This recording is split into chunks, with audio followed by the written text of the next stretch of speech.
Newbreak Church, it's good to see you. Welcome to Beyond Sunday. This is a podcast designed to help you live out your faith and keep the conversation about Jesus going beyond Sunday. My name is Jared. I'm the campus pastor at our Scripps Ranch campus. We're joined by Pastor Joanne, our lead pastor, and we have a very special guest today. We have our network pastor, our founding pastor, Pastor Mike Quinn. Welcome to the podcast. Yeah, it's good to be here. Thanks for joining us. First time in a long time. It's true. Which, by the way, this year, I think we talked about this in a podcast, we're celebrating 40 years of Newbreak being a church. You launched this 40 years ago. Thank you so much for your faithfulness. And you and Teresa have been amazing. So thank you. Can't forget my secret weapon. What is your secret word? Teresa. There you go.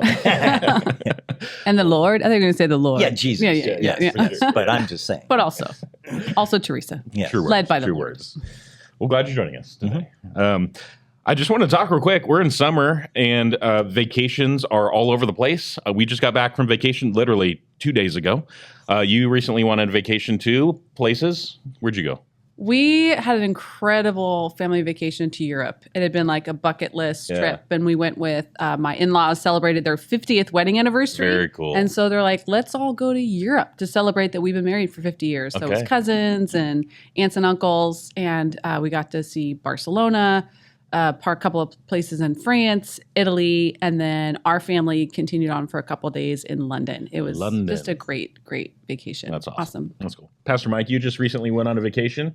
Where did you go? We went to Alaska. Hey. We had never been on a cruise to Alaska before. Yeah. And so we went with our good friends, Burley, who's on our elder body, and his wife, JoJo. And then, we'd never been there. We never wanted to go because we don't like cold. We like going where it's warm. But we thought we'd do it because they kind of were all into it. And I've heard everybody talk about it. And everybody always says that's their favorite cruise. And it was amazing. It was we did it since I'm your in-laws' age. We did it for our 50th because our 50th anniversary was June 12th. Congrats. Wow. 50 years. 50 years. Well done. 50. 50, not 15. Yeah, 50. Yeah. Which is kind of funny because we came to San Diego on our honeymoon and then moved here 6 months later. So that's how long we've been in San Diego. That's so cool. Yeah. But the cruise was great. The thing that was the most fun of it all, there were a lot of fun things, but probably the most fun thing was taking a helicopter ride to the top of a glacier. Wow. And we get off. Cool. You get off. You get off. But the You got helicopter. to stand on it? Yeah. You walk around on it. It's tricky. That's so cool. And they give you these stick things, kind of like that are ice pick type things. They're like walking sticks, but they have a pick on it. Yeah. And then they give you cleats, kind of like to put on your shoes. Right. And you get off, and there's 2 helicopters that run you up. And it's kind of like watching. I mean, I've been on a helicopter ride in the Big Island to see the volcanoes. For sure. But this was the second time. It was much longer. It was like a 40-minute maybe ride each way. Yeah. And they took you through all these crevasses and everything. And it's gnarly mountains, right? And so it was just like the best Disneyland ride you could ever go on. That's cool. And then the glacier itself was magnificent. The place we were walking was a mile deep.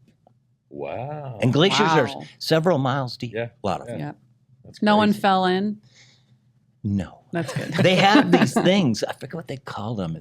It's some weird name. But it's where the water, because it's summer, right? So the water's melting. Yep. Yeah. And then it goes like down like a little river, if you will, on the top of the glacier. And then it goes into like a hole that's maybe 2 or 3 or 4 feet wide. So you do have to be careful. And there were kids on this thing.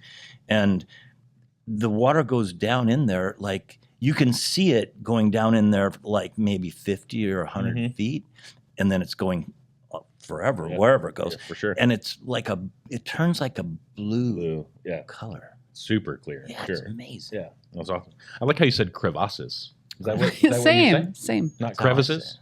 I call it crevasses sounds better. Yeah. Sounds French. Yeah. Well, I took a semester of French in high school. There you go. And I got a D. Well, D's get degrees, right?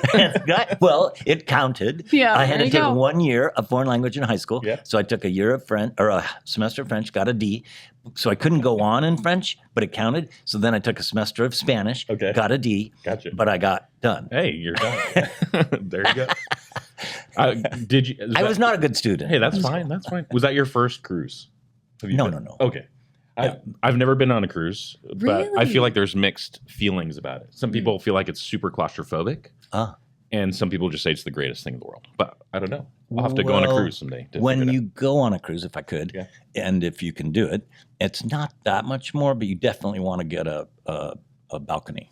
You definitely want to be able to see out of your room. Because if you're on an inside cabin, I wouldn't like it. Gotcha. Yeah. That makes sense. You know, you're in a box. Struggle. Yeah, I gotcha. And if you at all are seasicky, you know, there's no window. Yeah, for sure. Yeah, it gets And you can feel the boat moving around. a little. Yeah. Okay. We were on a cruise too. I know. It was awesome. Oh. What was fun as parents is they had your key to your room. They wore around their neck all the time, like a little medallion. I know. And you could actually track through their app everywhere they were on the boat.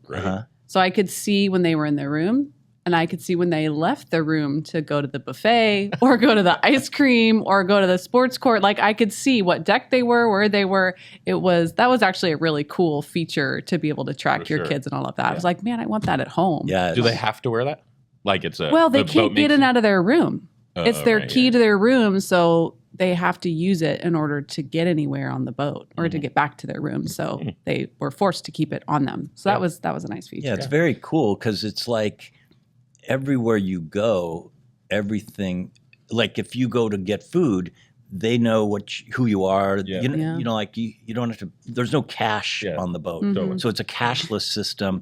It's very Mark of the Beast, I must say. Yeah, I will say the first day I made the mistake of having their fobs be like unlocked for payment, and so like someone bought a soda and someone bought a $6 gelato. I was like, okay, this ends now. This is not your free pass. Like you have free food all over this boat. We're not going to go. You don't need to spend any more money. Buy stuff. Yeah. Right? So that was funny. That's fun. That's cool. Well, someday I'll go on a cruise. But we did not go on a cruise for our vacation. We like to do road trips every summer.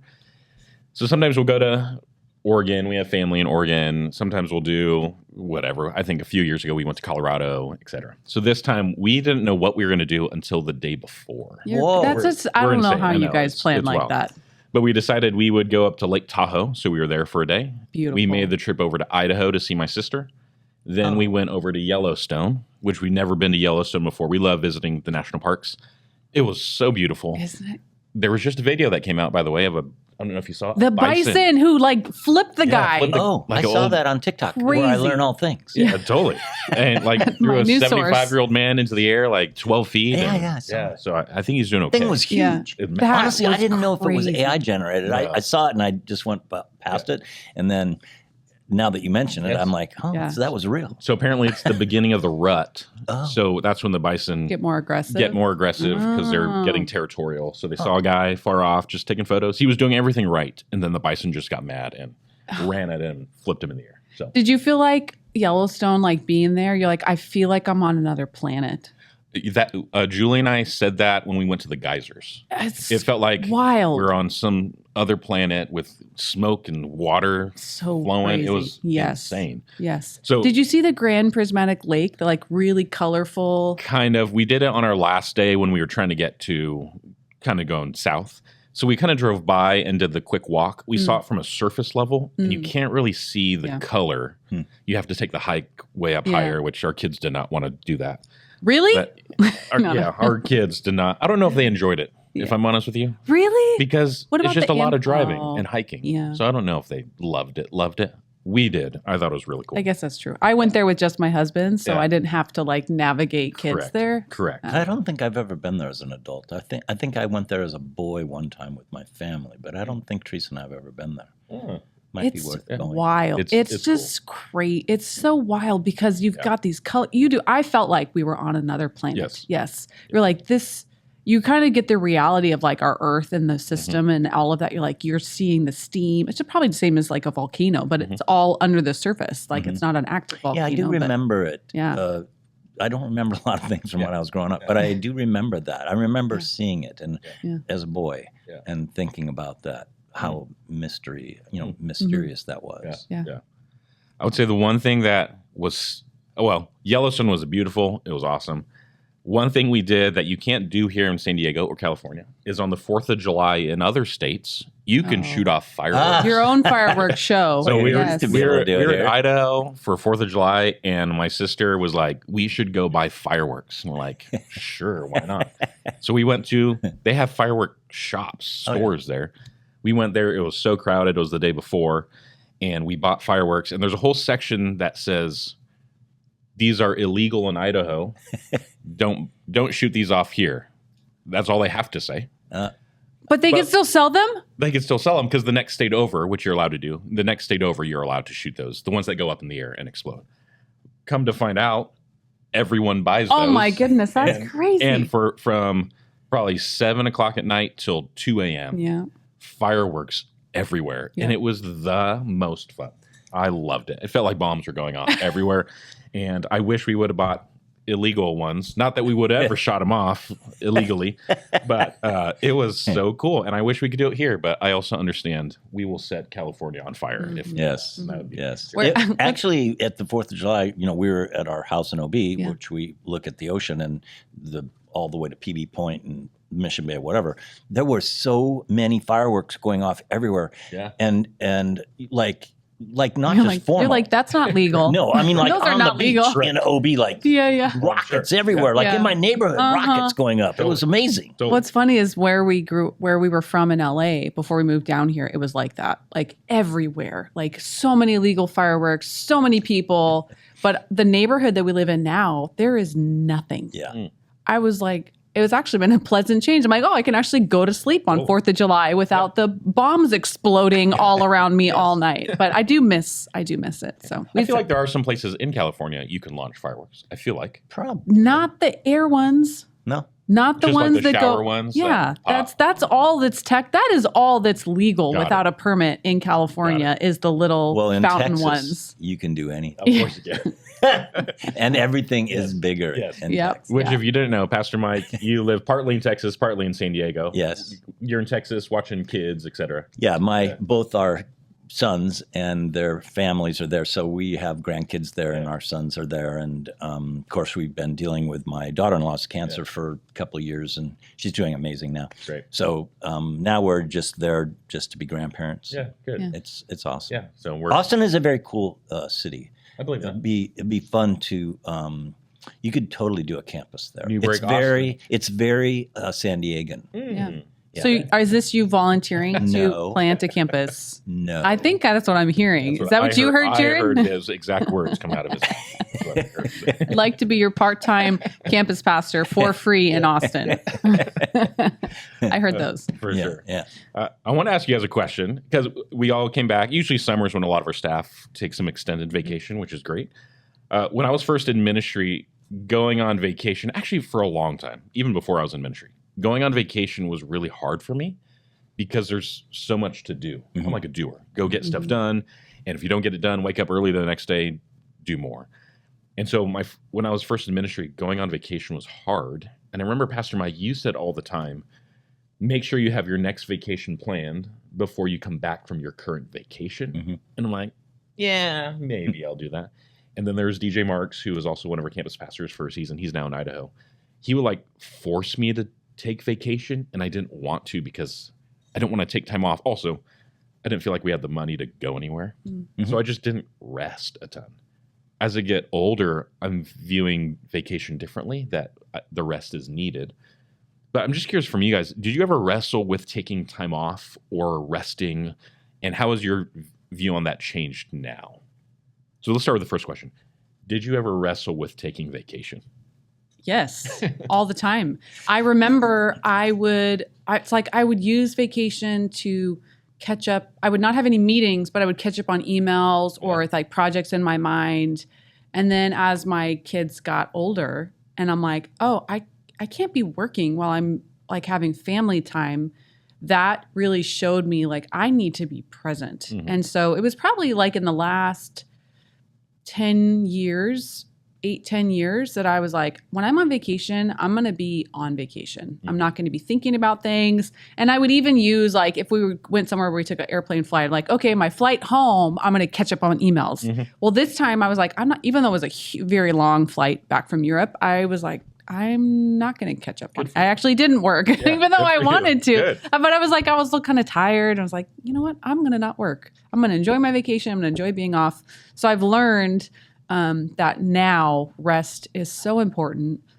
But more importantly, I think for my dynamic with my family, my presence with my family, they need my presence. Right. They need to know that I'm not going to be distracted. And I've got an incredible staff that also doesn't bug me. Like I think the last two of you used to have this, Pastor Mike, like every time you as leader go on vacation, something happens that would warrant a phone call or something, someone getting sick or something happening in the church. And I think the staff has been really protective to be like, there's nothing she can do about it. We're not going to contact her and we'll figure it out when she's back. And I think you guys actually saying that gave me permission to not worry about it. I'm like, I'm going to deal with whatever comes when I come back. And so that's been really nice for me. But You gave us permission. You said, if you need to make decisions, I trust you. Make decisions. And so that was like okay, we don't have to wait. And so we just swiped the credit card over. Yeah. We just bought everything. That's what we did. Kind of like a little medallion. Yeah. The little medallion, like she gave it the freedom. She said yes. But you've given us permission to just like, hey, you guys are great leaders. Lead well. And so, that hopefully that helps you. Rest. We got it. Yeah. How about you, Pastor Mike? Did you ever wrestle with resting? Always. Yeah. Yeah, it was a big problem. Still is to some extent. It sounds weird because I'm retired, but I'm not. I mean, I am in this certain way. I mean, I say to people I'm sort of semi-retired, right? Correct.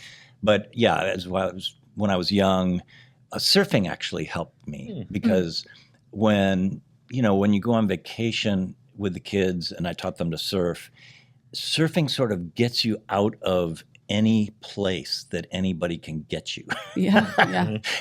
And because of being remote surfers, like we would chase the waves, right? So that's cool. You kind of by definition are off the grid. Having said that, it's always a struggle. Probably it's because of the way I'm wired. I'm obviously a type A personality, but I also always operate like an owner. So, it's different when you're an owner role or owner view. You just operate differently, and especially as a church planter, you're always struggling with finances, and you're always struggling with what's this guy doing, what's this gal doing, who's dying right now, like whatever. It's hard to separate. So it's just a psychological, spiritual battle that you have to fight all the time. And that's how I developed that policy, by the way, to have your next vacation on the books, because I learned it. I learned it myself. For sure. I was like, I need to quit. I need to know when my next off break is, And even, because, I spoke like 48 weeks a year in 5 services for crying out loud. So that was just a killer. And so even that, when I started to get thoughtful about, okay, let's not speak 48 weeks a year. Let's cut it to 40 or whatever it was. So now I have these 12 weekends, and it tended to get consumed because as we became multi-site, those were the times I could go to the other campuses, which didn't help this psychological malady. Having said that, it's a discipline, right? It's a something that you alone can manage. Right? No, that's what I would tell staff is like, no one is going to take time off for you. No one can force you, because even if you're not in the office, you can still be mentally engaged with what's happening and not be taking a break.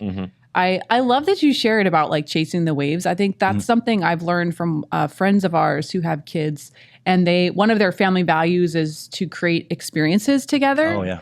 And there's nothing like going and seeing something together as a family that just, you build camaraderie. And especially as our kids are getting older and wanting to pull away and be more independent, having these experiences with them allowed us to reconnect as a family. And now we have things we can joke about and talk about, things that we saw, things that we did. And that was fuzzy. Wasn't it funny when that happened? And, that's all part of raising kids, is having these experiences together. So that was really probably the highlight for us, was just having this shared camaraderie together on that. Yeah. And what about that was for you? one of the secrets actually of parenting for us. It was kind of like your mom and dad were regarding worship and music, right? And I suppose sports too. Totally. But for me, it was surfing that kept me present with the boys in those tough years. Right. And of course, Ryan and I started the surf club at what was Sarah High. And, then that pulled me also into all their rooms. So then I'm taking their friends and they're all talking in the car. And I just you get to listen. Yep. And you learn so much. Oh, yes, you do. For sure. Some you don't want to learn. And I mean, with them in the water. So I could watch their attitudes. Like, what do you like in that water? And I would, disciple them about it. How'd you do that? What was going on when that guy cut you off? For sure. For sure. Yeah. I think over the years, I've learned, one, yes, vacation is necessary, but Sabbathing just weekly, once again, was also hard for me. I didn't want to take days off. And even on my days off, quote unquote, it was answering emails and preparing for whatever was next. And so I think over the years, I've learned that my Sabbath, which is typically Friday for me, is like there's no work. Even if I know there's emails, it's chill. A lot of times it's doing laundry or it's going golfing or it's disc golfing or just walking. And having a day where I could just be is so needed for me to continue to be the best I can be. And there's a reason God gave us a Sabbath, right? But yeah, I've learned over the years how important rest is. And you can't just run. As Pastor Mike, you always say this. You can't give away what you don't have, but you do give away what you do have. And a lot of times I found I was pouring from an empty cup because I wasn't getting refilled. And that's what rest does. That's what vacation does. And so, I've learned it over the years. Still working on it. You guys are both young, but that'll catch up with you when you get in your 50s and 60s. You can't physically, mentally do it the same way. You'll see it. It's just like a bell curve, right? Yeah. I've noticed it in my 40s, Mike. So well, just the same pace. I feel like before in my 20s and 30s, my mind, I could just be going and thinking all day, and now I've found I have to find places of space and margin, or else I'm forgetting more things. If I don't write it down, it's gone. So it's definitely, I felt a shift in my 40s. Maybe not so much the physical energy, but definitely the mental capacity to handle whatever is going on. Well, and this is a huge issue, in ministry circles, right? In professional ministry circles, like the whole psychology of ministry and the way in which, burnout is so common. And, like a lot of mental health issues are in ministry, right? Because of the stress and the strain and the way in which we run. So, it's very important to pay attention to. Yeah. What would you say to someone who maybe isn't in ministry, but wrestles with resting? What would you encourage them with? Well, again, a lot of the way I did it my whole life was surfing. It's totally different. Golfing also. Totally. But having and the gym, so having things that you do and you love and you naturally refuel you, recharge your batteries, are very, very important to kind of keep up with. The beauty of surfing and even golf to some extent is that it forces you to stay in a certain kind of physical shape. Totally. So it kind of works in so many ways because obviously there's also a lot of medical, psychological issues there in ministry. People, weight gain, cardiovascular systems and so forth. So a lot of these things work spiritually and physically, which is why God did it, right? He's made us this way. For sure. To need it, right? So for me, it was a lot of that. Yeah. I think I would say to that, if you can't find rest, get to the root of why can't I stop working? What is it about how I am mentally wired that I can't rest? Am I so trying to achieve, provide? What is it that I'm chasing? I think that's a core question. Right. And also, I think the next generation, I don't think Gen Alpha has as much of a problem with this. I think they've seen the burnout of, they've either had parents who were workaholics and they've kind of gone the other way. I know millennials, certainly a group of millennials have gone the opposite direction. I'm going to try to figure out how to make money and not work. 100%. They're the opposite. The ones who are perpetually at home with their parents. Yes. They're I think I found the solution. I'm just going to live in my parents' basement forever. But I think that's the question is what are they chasing? What are they trying to fill? And why do I not, is this all that I am? Is my identity wrapped in with what I'm doing or accomplishing, or is my identity wrapped up in money? And getting to the heart of those questions, what's driving me and why do I not have more balance in my life, more rest, more fun activities, all of that. So I think it's kind of unique, isn't it?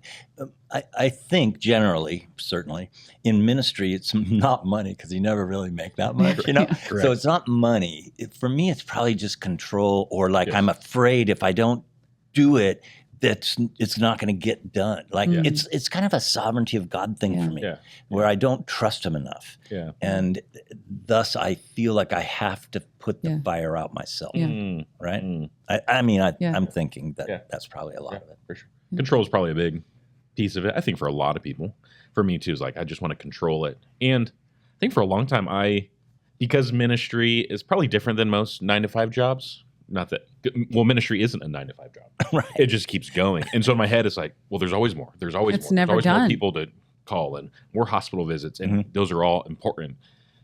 But I don't remember who said it, but either you tell your time where to go or other people will tell your time where to go. And I was like, if I don't purposely take time off and have a calendar, knowing that things could be changed, and that's totally fine, is I need to tell my time where to go. And part of that is telling myself I need to slow down and rest and find surfing or something that refuels my cup, because that's how you'll make it. Yeah. What's interesting, I've talked to so many people that are retired that they're like, I am more busy now than I was when I was working. It's because they're like doing hobbies that they didn't get a chance to do, and they're all these social activities. And I think it'd probably be wise to like reflect, like, what is the best stewardship of my time, no matter what phase of life you're in, like the evenings, who are my social activities with? And I think it's just, again, that idea of like, whether it's rest or work or hobbies, like, God, how do you want me to use my time? And what is the best use of that this week, this month? And constantly reevaluate that. Like, as you look back I've had to do that before. I look back at my calendar, I'm like, where did I waste my time? Where did I not take advantage of opportunities, to see God do something in a situation or with a group of people? So I think it's good to reevaluate, how am I stewarding my time? Yeah. That's great. Well, and I would even say, just for the sake of our audience, that one of the things that I think pastors just kind of naturally do a little bit better with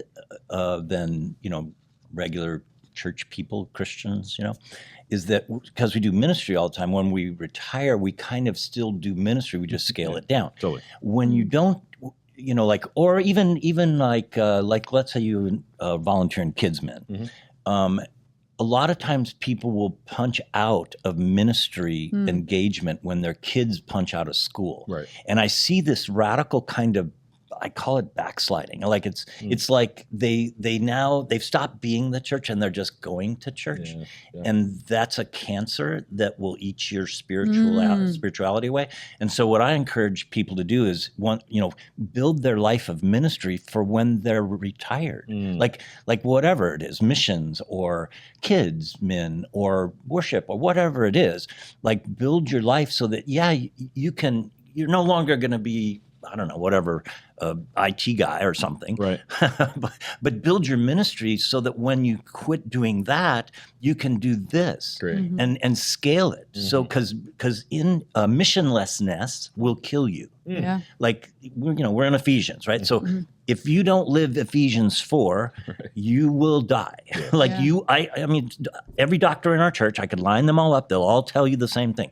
Cardiovascularly, psychologically, all the neuroscience, everything goes around this idea. Missionlessness kills. Take that one. Dang. Just saying. Dang. I see it all the time. Yeah, for sure. Yeah. And it bugs me. Like it makes it's like me when mad. isn't there stats out there about people who retire with if they retire and they go to nothing, that they have they will die faster. Yeah, it's like 5 to 8 year lifespan or something. Yes. Yeah, because they are just like, we were not meant to just sit at home and do nothing. Right. And we weren't made to just surf. Or just golf, or whatever. Like, of course, in retirement years, you're old and you're tired more, and so you have to pace more and all that. So again, my personality tends to drive me to be too busy, right? So I have to control my calendar. Even as I sit here, I'm getting convicted by my own thoughts. So I need to be less Well, busy. we're glad you're here. Thank you for prioritizing this. Of course. I love it. That's the thing. See, I love doing it. Yeah. So it's kind of for sure. We'll give you some break this week. No more. You can take a vacation on us. Yeah. Thanks. But if you're listening, rest. It's so good for you. Take a vacation. Spend time with your family. Be present. It's so needed for all of us, for the longevity of your life, physically and spiritually and emotionally and mentally, right? All of that. So thanks for sharing. Glad you guys are back. Yeah. Great conversation about Same for you. vacations. Yeah. Welcome back. Thank you. It's good to be back. But let's jump into Ephesians. What we love about this podcast is it allows us to talk through things that we maybe couldn't get as deep into on Sunday, and so we continue that conversation beyond Sunday. That's why we call it this. But in Ephesians, just a reminder, Paul wrote this to the church at Ephesus. He had a great relationship with them, spent 3 years there planting churches. It was a booming port city. Ephesus was very spiritual in probably all the wrong ways. A lot of idol worship, magic, occult practices. It was the home to the largest temple of worship toward the Greek goddess Artemis. So you have these Jews that are there, these Gentiles that are there with different upbringings, different backgrounds, different religious practices, now becoming one church together. And so Paul is writing to this church, and for the first 3 chapters, which covered the first 6 weeks of this series, Paul doesn't write about telling them what they need to do. He's just reminding this church who they are in Christ. And it's a phenomenal first 3 chapters, just a reminder for all of us of who we are in Christ and what he's done for us just because he wants to and because he loves us. But then a couple weeks ago, we switched gears. We got to chapter 4. Chapter 4 now gets to, now because of who you are in Christ, here's how you're to live together, even in your differences, your spiritual upbringings, etc. And so basically from here on out, super practical. And let's be honest, Paul just kind of says it as it is. Here's how you're supposed to love each other. Here's what you should do. Here's what you should not do.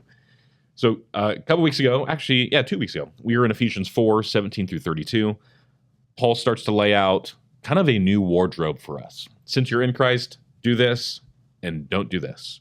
So as we went through the last couple weeks, tell me from you guys, are there any takeaways you had from the last 2 weeks? Anything we can expound upon that we didn't maybe get to talk about on Sundays?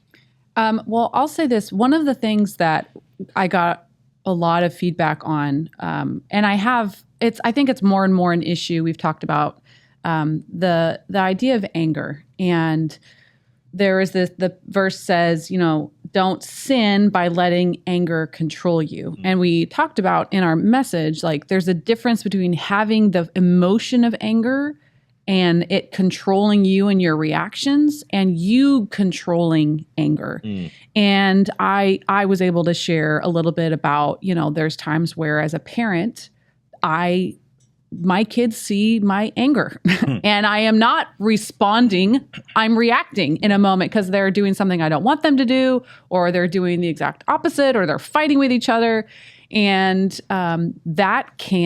those are the instances where God had really convicted me in this passage. And I would say, if you read Ephesians 4 and Ephesians 5, and there's not something that you think, oh, I need to work on that, then you're ignorant. Like you're missing, you're the Holy Spirit, you're not allowing the Holy Spirit to speak to you. So I would encourage you, maybe put in your calendar once a year to read through Ephesians 4, 5, and 6 and be like, okay, God, speak to me about what I need to work on.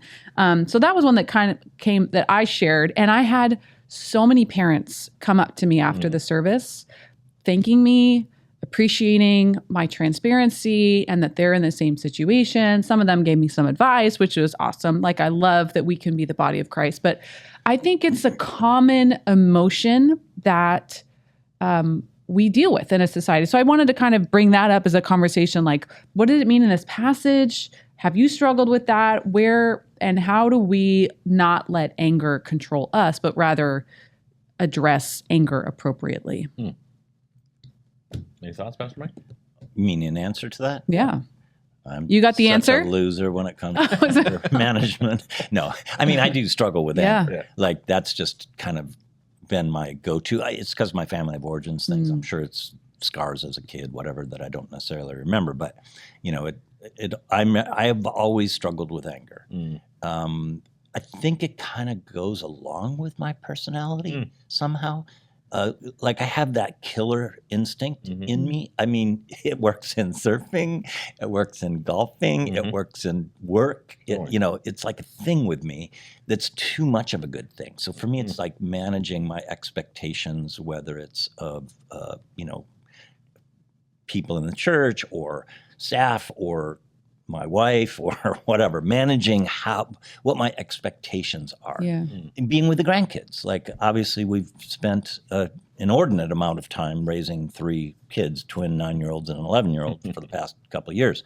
And so, lowering my expectations when I'm with them, being present, working on kind of like, Pastor John, what you were saying earlier about the why, behind it. Like, why am I so mad? Like, why? These are kids, for crying out loud. And by the way, it's so funny as a grandparent because you do way better as a grandparent. Yeah, this is your second pass, right? My You're like, you get a second pass at this. It's Gramps and Nani power. I mean, it's striking because I reflect backward on the boys when they were growing up and I'm like, oh my gosh, I was such a jerk, at different times, right? And so, but I still have to manage my expectations. Like, I get it in my mind what I think should be good. They don't. Whether they are 9-year-olds and 11-year-olds, or it's you, or it's Teresa, or whatever.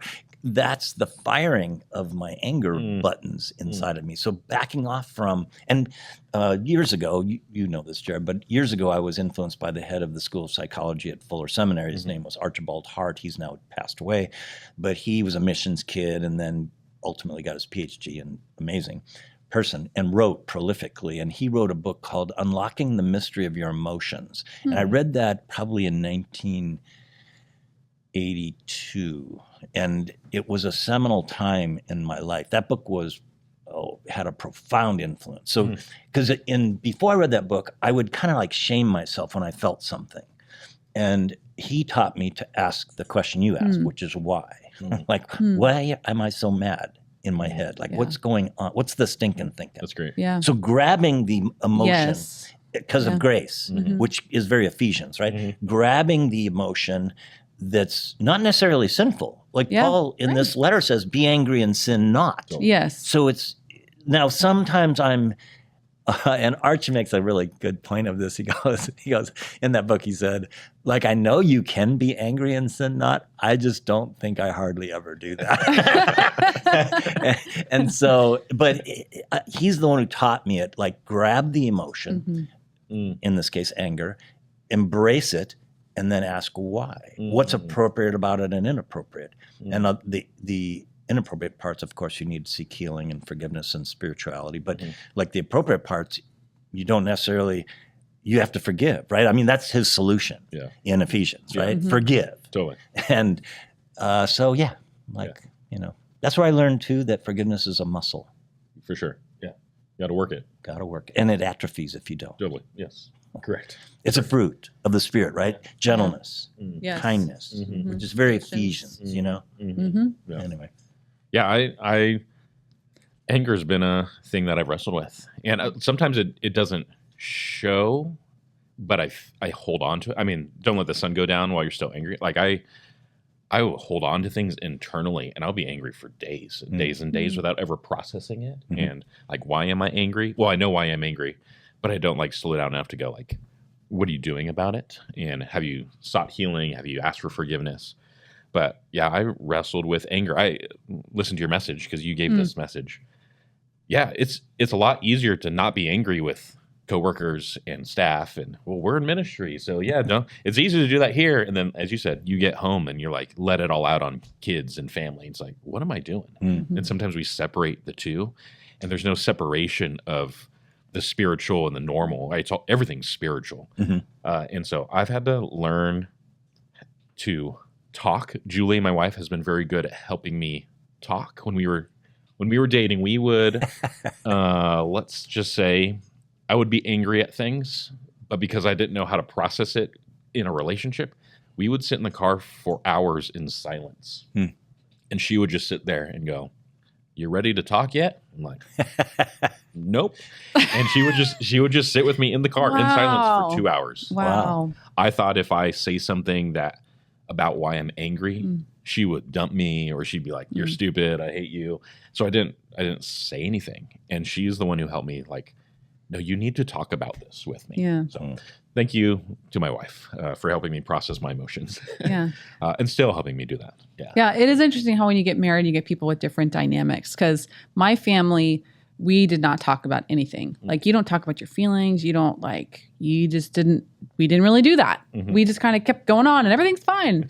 And my husband's family, like, they talked about everything. If you made me mad, if you did this, like, they're confronting each other. And so when I got brought into the family, when I married in, and I'm like, oh my goodness, this feels so confrontational. It was so uncomfortable for the first couple of years of marriage. I'm like, I am so uncomfortable.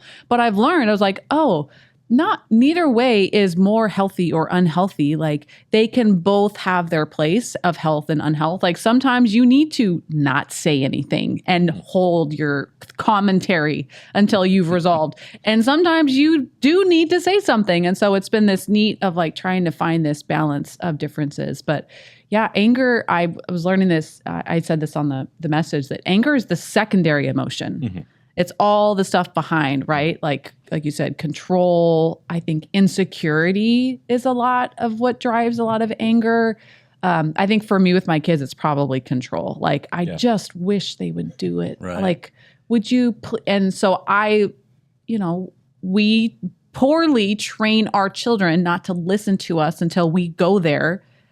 And that's what I'm learning. I'm like, I have trained them that they don't have to listen to me until mom flips her lid, right? Yeah. And then, mom is now serious. But now that they're older, they kind of laugh now. And I'm like, oh, dang it. Like, this is all going all bad. But I'm thankful that we've been able to work through that. I try to continue to work through that and not go there, but reading some great resources and had some people send me some stuff to try to work on that. But it's still... it's a natural response now that I've got to continually go back and resolve. But Mike, you pointed out at the end of the verse 27 about how, it gives the devil a foothold. Oh yeah. Like, what were you saying when you had talked about that? Like, well, just that, because Paul will totally go there in Ephesians 6, right? Yeah. So, we obviously today we study the scriptures in blocks, that are somewhat arbitrary. Obviously verse numbers are not in the original and whatever. It was one letter. And when we preach it, you're not going to preach the whole letter. That would not work. You would have people falling off the balcony. But the point I was making is that because he says, don't let the sun go down while you're still angry, for anger gives a foothold to the devil.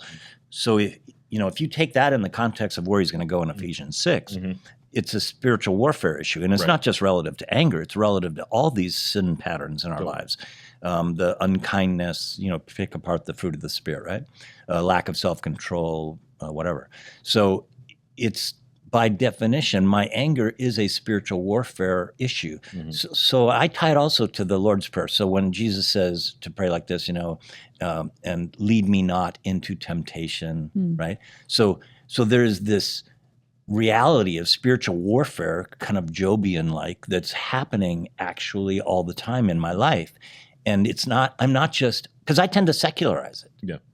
I tend to not let it be, no, your fight is not against Teresa and or the boys or whatever. Your fight is not against flesh and blood, but it's against principalities and powers in the heavenly realm. So, we're making a little. I look at it like island warfare. Okay. So, like, if you study the wars, like even ancient ones, but certainly modern ones, like World War II, for example. I was in Okinawa, right, when I was in the Army at the end of the Vietnam War. When that island was at war, you could have conquered the island, but there's still pockets, like footholds of the enemy on the island. In fact, this was the case in World War II in Okinawa, where they didn't know that the war was over. So they were still fighting the war for like a year after the war was over. So you had the enemy's footholds, right?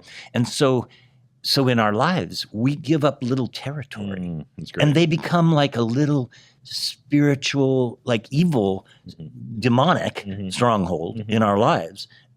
And, just to be clear, demons cannot possess Christians, but they can certainly bug us, and we can have little little areas, and we by definition, biblically, theologically, do have areas of our lives all the time that are like little spiritual warfare components. And that's Paul's point. Yeah. Is when you don't let your anger resolve, you don't forgive or whatever, like the old saying, bitterness is like taking poison and expecting them to die. Yeah. So I'm giving the enemy place in my mind, in my body, in the way I'm living out. So I have to be careful of it. Yeah. Which is why, I mean, I think we sometimes wrestle with this because he's like, just stop doing that. Don't be angry. Don't do this. He doesn't say, just do it a little bit less. Right. No, he says, like, get rid of it because it becomes a stronghold or a foothold in our life. That if you don't take care of it, it continues to grow and continues to grow. And so you'll always be fighting that battle. But he says, don't do this. Yeah. Get rid of this. Put it off. Even earlier, I had the verse somewhere about the Holy Spirit. In verse, 23 of chapter 4, instead let the Spirit renew your thoughts and attitudes. Yeah. So you can see the present tense, right? The ongoing, it's like a participle. So this isn't something that I will ever master. I mean, I'll get better and better at it, hopefully. But that's about me. Notice, instead, let the Spirit. So he's playing with identity and process, right? He's playing with sanctification, right? Yeah. So in one way, theologically, biblically, in the moment we are saved, we now have the righteousness of Christ given to us, right? Spiritual warfare armor. But in another way, I have to choose to put that on. Yes. So it is who I am. And put other stuff behind me, right? Yeah. So my tendency is to not remember what's going on, not live. And this is his whole thing about Spirit-filled in 5. Like this is what he's actually talking about. This letting the Spirit speak. I think you said it, Joanna, a little while ago. Like it's like I have to let him tell me. You said if you read like Ephesians 4-6 and you are not convicted by anything, this because you're not listening to the Holy Spirit. There's no option. Yes. I mean, let me know when you're perfectly pure. Yes. I actually said this past week. And in the sermon. And I was like, I walked down on the floor and I was walking in the crowd and I said, so if you're totally, you got this wired, I want to meet you right after church because I've never met anybody like you. Anyway. It's totally true. I was actually thinking, I was like, okay, is there an example of like what this looks like? And I think it goes all the way, you can go all the way back to Genesis and see with Cain and Abel that he gets angry that his brother's offering is more prized and God confronts him. He says, what are you doing with this anger? I'm paraphrasing. And he ends up killing his brother out of jealousy and anger. Like that is how, if he had just listened to the Lord, if he had let the Spirit resolve the anger within him and forgiven his brother for something that it was just literal jealousy that his offering was more prized. Like he would have not killed his brother. And then he suffered the consequence of that the rest of his life. Like how many times do we see on news and TV people who let what seemingly inconsequential fights just escalate, and sometimes turn into murder. It's like, that's not a Genesis only. Like that's still happening in this day and age. And not just because of mental illness, but because of anger. People who just have have no outlet of forgiveness or how to deal with their anger. And, like that is one of the seeds, but it can be things that you say in anger can ruin relationships. Oh yeah. Like ruin for years, decades, maybe forever. Generations separate relationships. And so I think that's where it's like, this is a seed. Anger is the seed, that foothold you mentioned, that can just become so much worse than just the emotion, right? Well, and segueing into the whole verse 1 of chapter 5, the imitation of God, the Father. Yeah. So, obviously, I learned anger from my parents and my grandparents because I remember it. And we, we're Irish, Polish, French. Ethnicity, I think, plays into it in that, think of family of origins. So the way my family got along was very Irish, if you know anything about Irish culture, because, we were more Irish because our last name's Quinn, I suppose. I don't know. But we tended to gravitate toward Irish. And, in Irish history, there's a lot of violence and a lot of anger if you study it historically. And that's how my parents grew up. My dad mostly grew up. And so he learned it from his dad, because I knew his dad. His dad was alive for a lot of my life as a young man. And I saw it in my grandpa. And they would literally get in fights, like fist fights, like bad. They were not saved.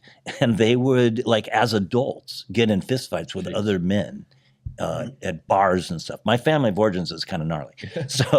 So I learned it from them. Yeah. I was somewhat of a reaction because I grew up in a hippie culture, and hippies were like, peace, love, dope. Yeah. So we grew up sort of the opposite. Your mantra still today, right? Peace, right. love, dope, right? Yeah. But so I was kind of the opposite in my mind, like I was fighting it, but in reality, I had that. And as I grew older and the Lord started to show me stuff, I learned that part of it is much more deep than you think. Family of origins. Like when we hear that word, we think, "Oh, my mom and dad." It's really your ethnic, your culture. Well, generations. Culture is like multi-generational. And then when it says imitate God, the Father, see, in my head that's crossed up. Yes. Because like a lot of things about my dad were awesome, a lot of things about him were not awesome. So it's like a flip. But the beauty of one is, I'm imitating the actual perfect Father. Yes. That's the journey of sanctification, the journey of holiness. Right? Yeah. How have you guys because we can read this and think, well, I got to white knuckle it. I'll just stop doing it. And we try harder. It never works, one. So how have you guys, maybe is it a Devo process, prayer process, how have you allowed the Holy Spirit to help you imitate God better so you become more like him? Is there anything you guys have gone about? I think there's two things you have to deal with: pride and shame. Both of those things will keep you from change. Pride saying, I don't need to change. And shame saying, I will never change. This is hopeless. So if you allow those two things to be the forefront, you will not change. And so you have to set aside pride, and you have to set aside shame, and you just keep getting up. You just keep getting up and doing it again. And then I think an important piece is an accountability, that you've got people in your life that you're saying, this is something I want to be different in. And you bring people in your life, you invite them in to say, remind me when I get off course. And that's often your spouse, your kids. When you start sharing with your kids the stuff you're trying to work on, man, that becomes accountability really fast. Because they're going to start calling you out like, oh, Mom, didn't you say that you didn't want to do this anymore? Like, dang it. Why did I ever tell you? So that is a piece, but also friends and family can be that as well. So I think those are probably things that are going to keep you from really seeing change happen. Pride and shame. Yeah. Tough for most people, I feel like. Put down ourselves. As far as like our pride, we always love what we do the most. And so how do we get rid of that? But pride and shame, that's great.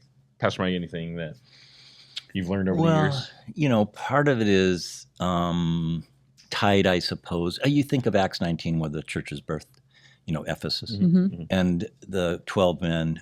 So they were all, baptized under John the Baptist's ministry, the baptizer, Jesus' cousin. So they're Jews. They're baptized by John.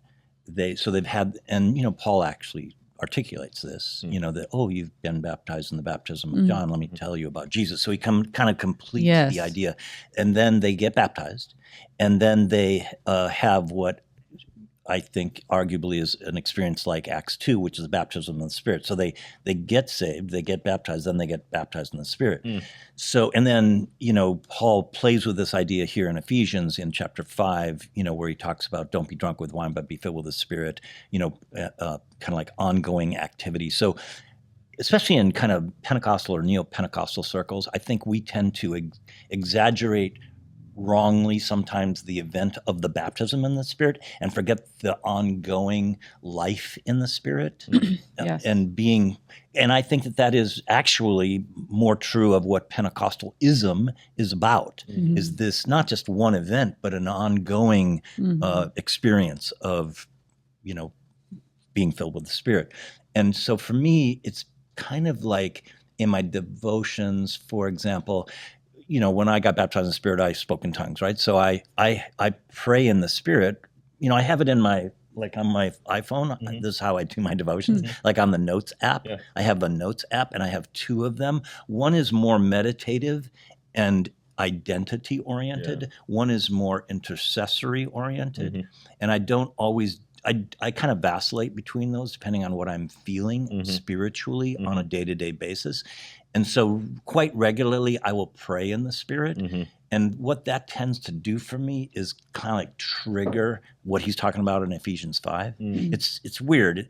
And then I try to apply even Ephesians 6 and, Ephesians 5 like on a daily basis. It sounds kind of funny, but I try to in my devotional life, not just read stuff, but listen to what the Spirit's telling me. Like I'm doing Through the Bible in a Year right now.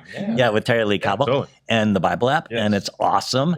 But I can kind of get into this routine of where I read those 5 chapters of Amos this morning or whatever, and then. But that's why I like to listen to her video, because she goes after the, where the joy is, what's your God spot or whatever it is. And it tends to help me. And it's cool because she's good at it, right? So I listen to her do it, and then I see how she does it. And I'm like, oh, that's so good. Very gifted. And so it's kind of like she's discipling me, right? Which is true of anything you're reading, which is why you have to be careful of how much you're taking in. Like in the impure thing in this section of chapter 5, obscene stories, verse 4, foolish talk, coarse jokes. These are not good for you. Instead, let there be thankfulness. So asking the Holy Spirit, checking my joy meter. This is what I've learned from her literally this year more, is to pay attention to my joy. Because that's where God is, right? So what is, even in prayer, even in my devotions, I can be kind of complaining. Which is in the Psalms. I get it. It's not necessarily bad. You need to be honest in your prayer life. But I need to check it. What's the saying from that song? Check yourself before you wreck yourself. For sure. So, I don't know. That's a long answer to a short question. But. No, that's great. In a similar way, I'm going through the Bible in a year. It can be really easy for it to just become task of check it off and push the buttons, and I read it and you watch the video. And so I've had to navigate. It's been fun to see God on every page of every scripture. Right. That's been so cool. The Bible's gnarly, by the way. It is so gnarly. And it's like it's the word of God or something. I know. It's crazy how gnarly they were, though. Totally. But, I used to think, the Old Testament, it's boring and it's just crazy. And there are some parts where it's this person begat this person, and it's okay, I don't need that. But God, he wrote a story and is continuing to write it, but you see it on every single page, and it's amazing how everything points back to Jesus. But that said, it can be so easy to just go, check it off. Okay, God, cool, let's go. And I did my task. And so I've had to work really hard this year, especially because I used to just read a chapter at a time and dig into it. And now reading a lot, I don't have as much time to dig. So I have to be God, what do you just want to show me about myself in this, and about who you are? It's kind of the two questions that I ask. And it's amazing what he does and reveals, even in Amos. I mean, he's prepare to meet God, and he's speaking so direct to these people. It's gosh, yes, someday we are going to stand before God, and you will not. Aren't you glad for grace? Yeah, 100%. And we won't be able to try to prove our goodness. Well, I did all this stuff. It's well, he knows. He's already seen it. But grace is such a great thing. Oh my goodness. I'm so thankful for it. Especially in an Ephesians world where it's just don't do this. It's well, I already messed up on all of those things. Check. I've done them all. Yeah. Okay, Paul, now what? Yeah, for sure. So I've had to just really, my prayer life has had to grow of just relying on him to do his work that he said he's going to do for me. So yeah. What is it? The present, what was it? It's the present passive imperative, right? So it's happening. It happens to me, and it's a command. So when he says in 4, let the Spirit, whatever, he's gonna, and this is a promise, right? He will do it. Yeah. I have to let him, but you're gonna. Chuck Swindoll once wrote a book called it was called 3 Steps Forward, 2 Steps Backward, or something like that. And that's such a great metaphor or analogy for our spiritual life, right? Yeah. Like, why am I still struggling so much with this? Won't this go away? Yeah. Totally.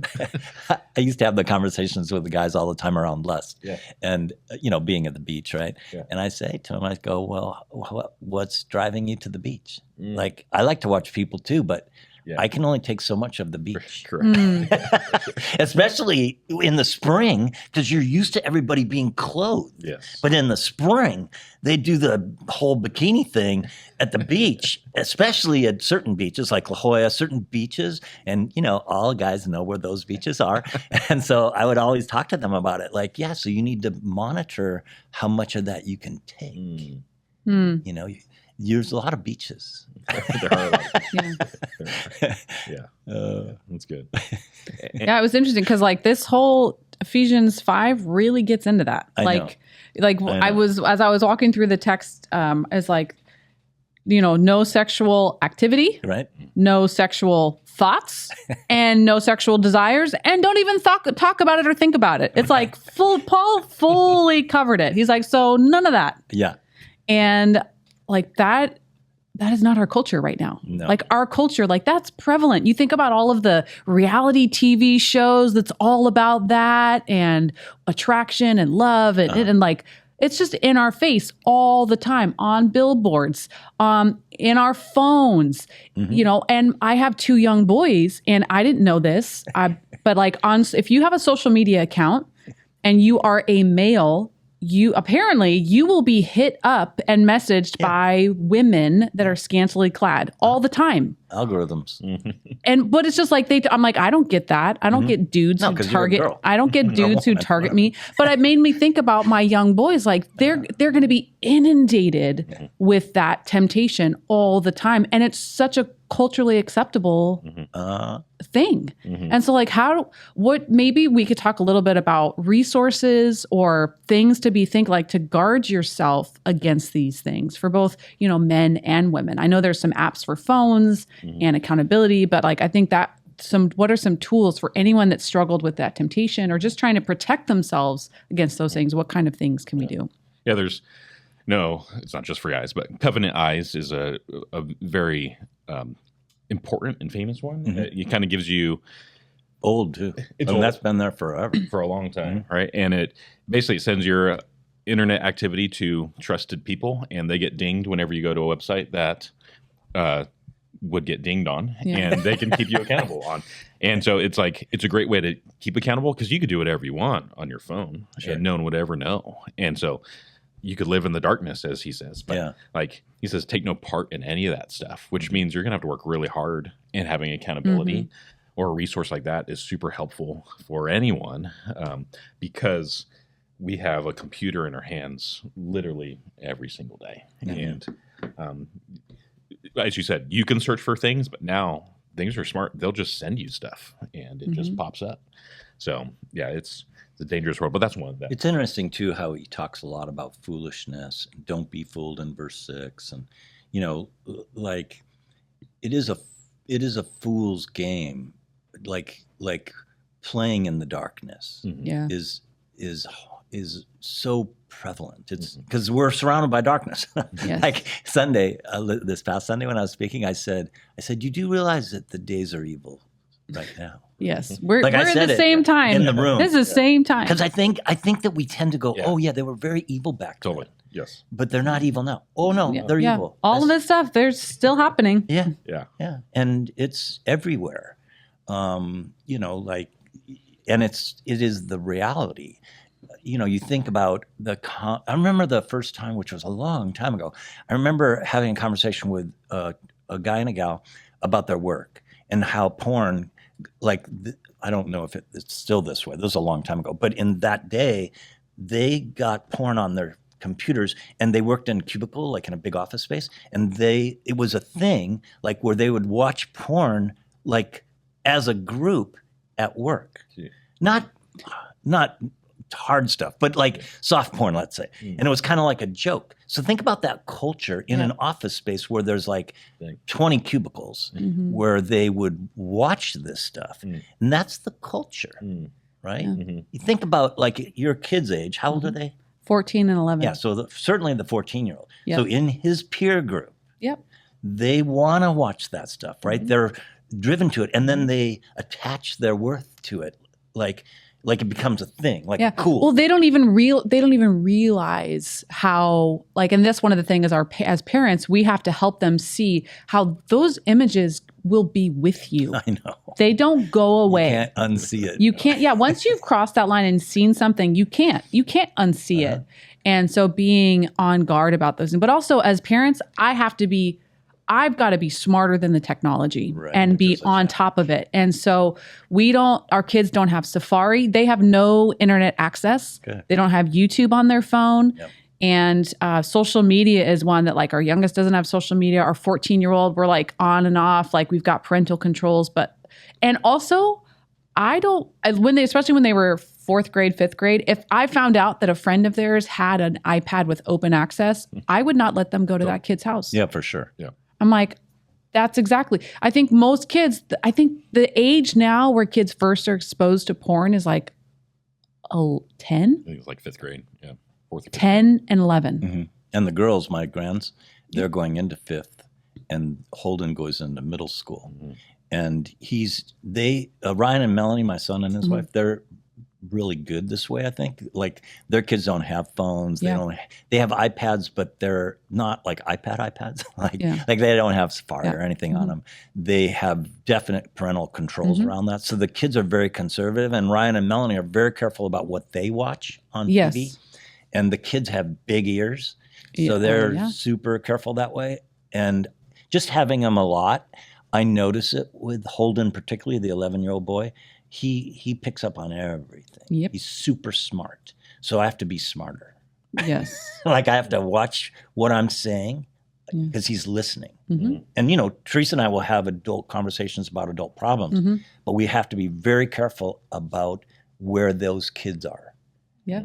Because they'll hear it and and I think that's a challenge as parents, right? Mm-hmm. Is that you're still living life and you've got things you got to talk about and deal with, but you've got kids that are around all the time, and you're like, this is not a conversation to have in front of our kids. No. And so it's like, when do you have those conversations? Like, that's hard. Mm-hmm. It's hard to find those places where we can have those honest conversations. Well, and I think this is one of the challenges, and the hearers need to remember this about pastors and remember this about the unique challenges, because it's famous. It's called PKs, preachers' kids, and they grow up with this hard world. It's hard for them because they grow up in our lives, and we're exposed to all these problems of people all the time, and the kids can catch all of that. Yeah. So we have to guard them, like, let them just be innocent. Mm-hmm. They don't need to know about divorces and all the problems we're dealing with in church world.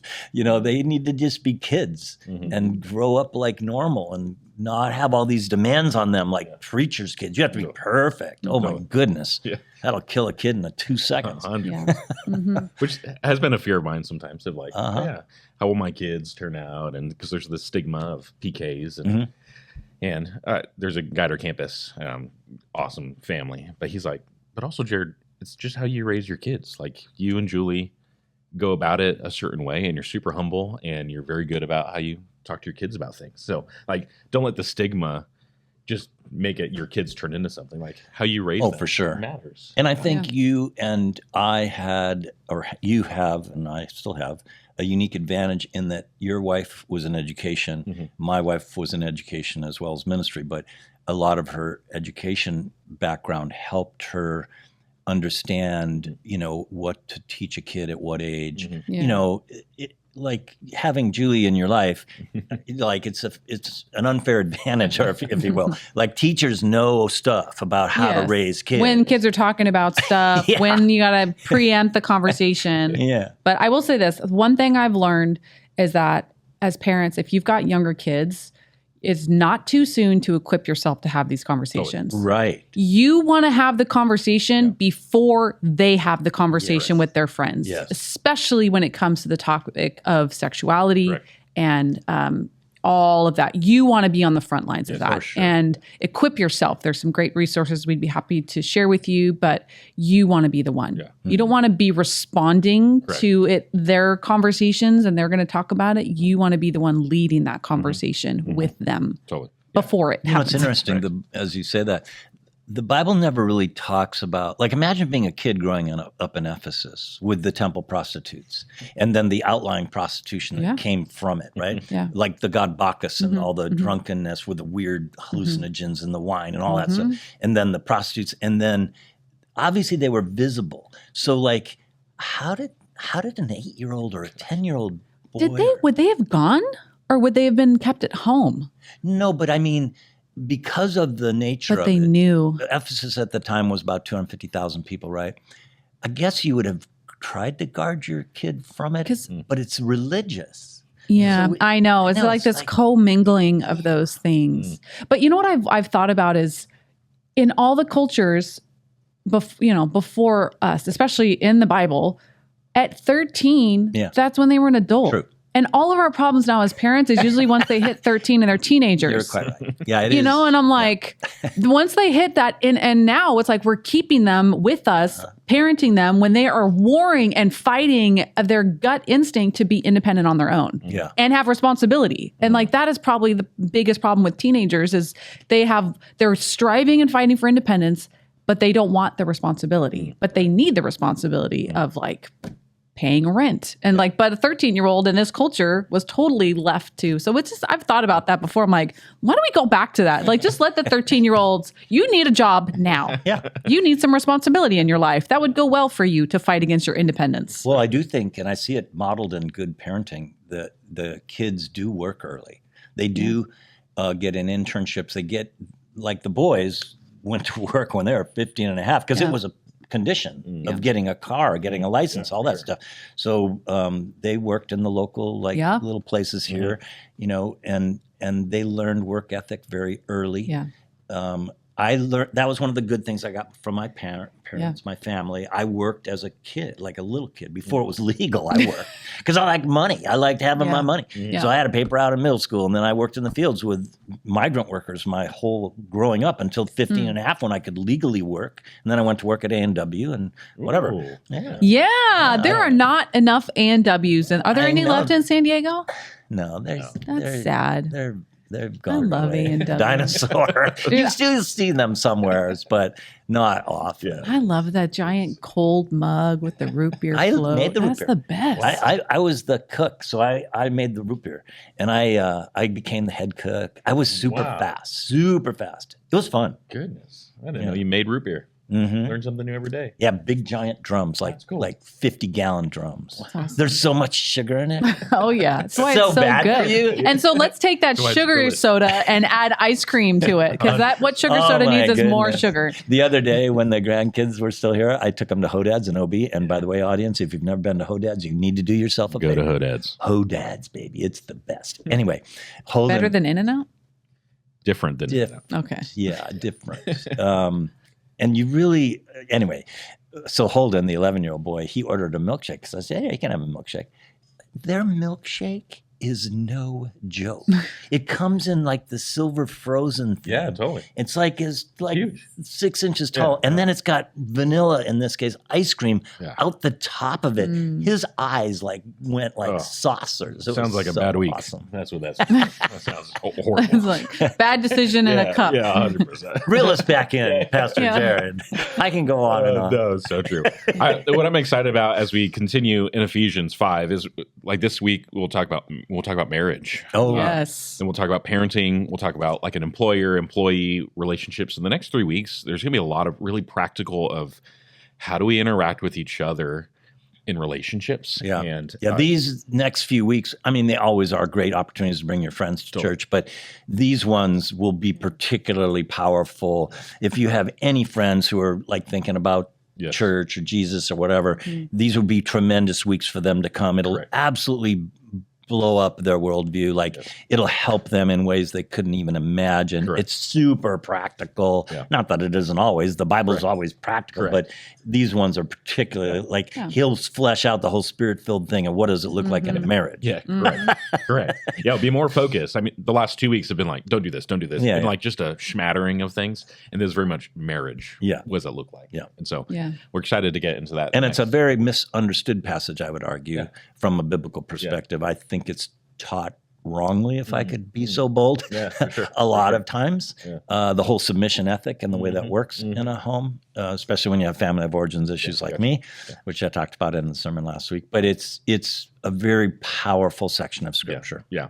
So invite your friends. The next, like you said, every Sunday, invite someone. But these next ones will be very practical for everyone, no matter where you're at. So we're looking forward to that. But great conversation about the last couple weeks in Ephesians. A couple of things we want to let you know about coming up. One, something you'd be praying for this Saturday. Well, it depends on when you listen to this. But we are sending a team to Fiji to partner with, who are we partnering with? Give Clean Water. Give Clean Water. And we're going to give clean water to some of the poorest provinces in the area. One of the most practical, easy ways to help someone's physical health, but also bring the living water, Jesus. And so be praying for the team that is going to Fiji. Carrie's going to Fiji. There's 20 people going. 20 people. And some of them are like the whole family is Yeah, going. So there's like cool. kids and parents. Which It's is really cool which to is see great. that. What's do you know a family in particular like that's going? The Perkios and the Botkins are both going. Watkins. Yeah. Oh, The whole and they're bringing family's their going. kids. that's awesome. Yeah, their first. By the family. way, that's another parenting hack. Yeah. We have this thing that we do once a year. We call it the house build on Memorial Day weekend. It's very inexpensive. It's a great parenting thing. It's an experience where you take your kids, you build a house for homeless people. It's all organized, very well done, super safe, but a very powerful way to spiritually disciple your children. Correct. Yeah. Mission trips are one of the best things you could ever do for a kid. Yes. Correct. Yeah, or even just serving opportunities, right? But missions experiences are so great. We talked about that a few weeks ago. My kids love that trip. And it's cool to watch them want to go back to help and to serve. Yeah. So it's, My kids were grown yeah, when we did it. hey, they can still go. Well, they live in Austin. You can take your, hey, tell you what, we will sign you up to take your grandkids next year, Pastor perfect. That's true. It could be a meaningful thing. Be praying for them. They're heading out to Fiji. And then something we have coming up, this for everyone, we have our all-church baptism coming up on August 7th. And this is by far one of our most favorite things to do as a church. One, because we celebrate baptism, right? Life change that is happening in people. But two, this is one of the few times all of our campuses are in one place at one time, just enjoying each other and hanging out. There's food, barbecue, and then the best thing is the baptisms at the end. And I'll tell you what, you will not have a dry eye. It is so, there's so much joy in it. We've talked about joy. And just watching people take their next step in their faith is the coolest thing. So with that, if you haven't gotten baptized or if you have questions, come talk to us. But this is a great time to get baptized. You can sign up on our website, newbreak.church/info to get baptized. But also, if you want to help serve, we need people to cook hot dogs, to set up. We call our hot dog team the Burn Squad because they burn the hot dogs and it's kind of good. But if you want to help burn hot dogs or just make them better, come serve. And then we would also love for you to just sign up if you're just coming so we know how many people to prepare for. But that is on August 7th. We love it. How many years have we been doing this? Do you know? Well, we started it actually when we started Newbreak. Oh, so we started in 1986 doing beach baptisms. We used to do it at the children's pool in La Jolla. It's not called that anymore. It's called the Seal Place or something, which is why we have more great whites in our water from a surfer's perspective. Anyway, but we did them there. My boys were both baptized there. Wow. And then we moved it ultimately when we started in Tierra Santa, we moved it more to the shores. Yep. And then we became too big to do it at the shores because, when you have, several hundred people go to a barbecue and then you have baptisms in the water and the lifeguards are freaking out. Yep. So then that became a problem. Yep. Then we moved it to Mission Bay. And so we've baptized thousands of people That's cool. over the 40 years. Yes. Like thousands. Cool. Think about that. Yeah. It's amazing. Really cool. It's just, it's like giving. It's like stewardship. Yeah. It's like tithing. Yeah. Like you start to give little bits, right? Then you give more, then you give a tenth, then you give beyond that. And over life, you have no idea what the throw is. Yeah. Like how much, Yeah. like it's a cool vision thing to think about how much money will I give to build the kingdom of God? Totally. But it's sort of like that with baptisms. Like think about all those lives. Like you start with like 2 people getting baptized, right? Yeah. And then like at some years we had 100 people get I think we baptized. had close to 200 one year. That's crazy. Which is cool. So go to this August 7th. It is so much fun. So you can go to newbreak.church/info to sign up for all of that. We'd love to see you there. But if you have any questions at all, need resources, we'd love to answer any of those questions. Once again, newbreak.church/info. We'd love to answer those there. But thanks for joining us. Thanks for the conversation today. Yeah. Pastor Joanne, Pastor Mike, it's so good. Once again, we pray this is a resource that helps you live out your faith and continue the conversation about Jesus going beyond Sunday. But until next time will be episode 8. We'll see you guys then. Have a great week.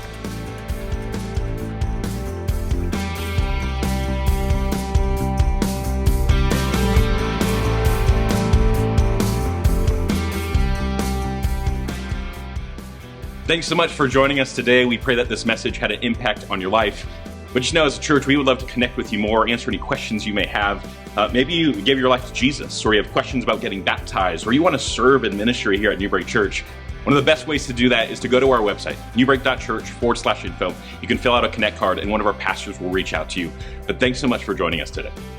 And maybe after hearing a message like that, you're encouraged to ensure that more people can hear the good news about Jesus. Well, we'd love for you to partner with us in giving. You can give online at newbreak.church/give so we can continue to share the message of hope.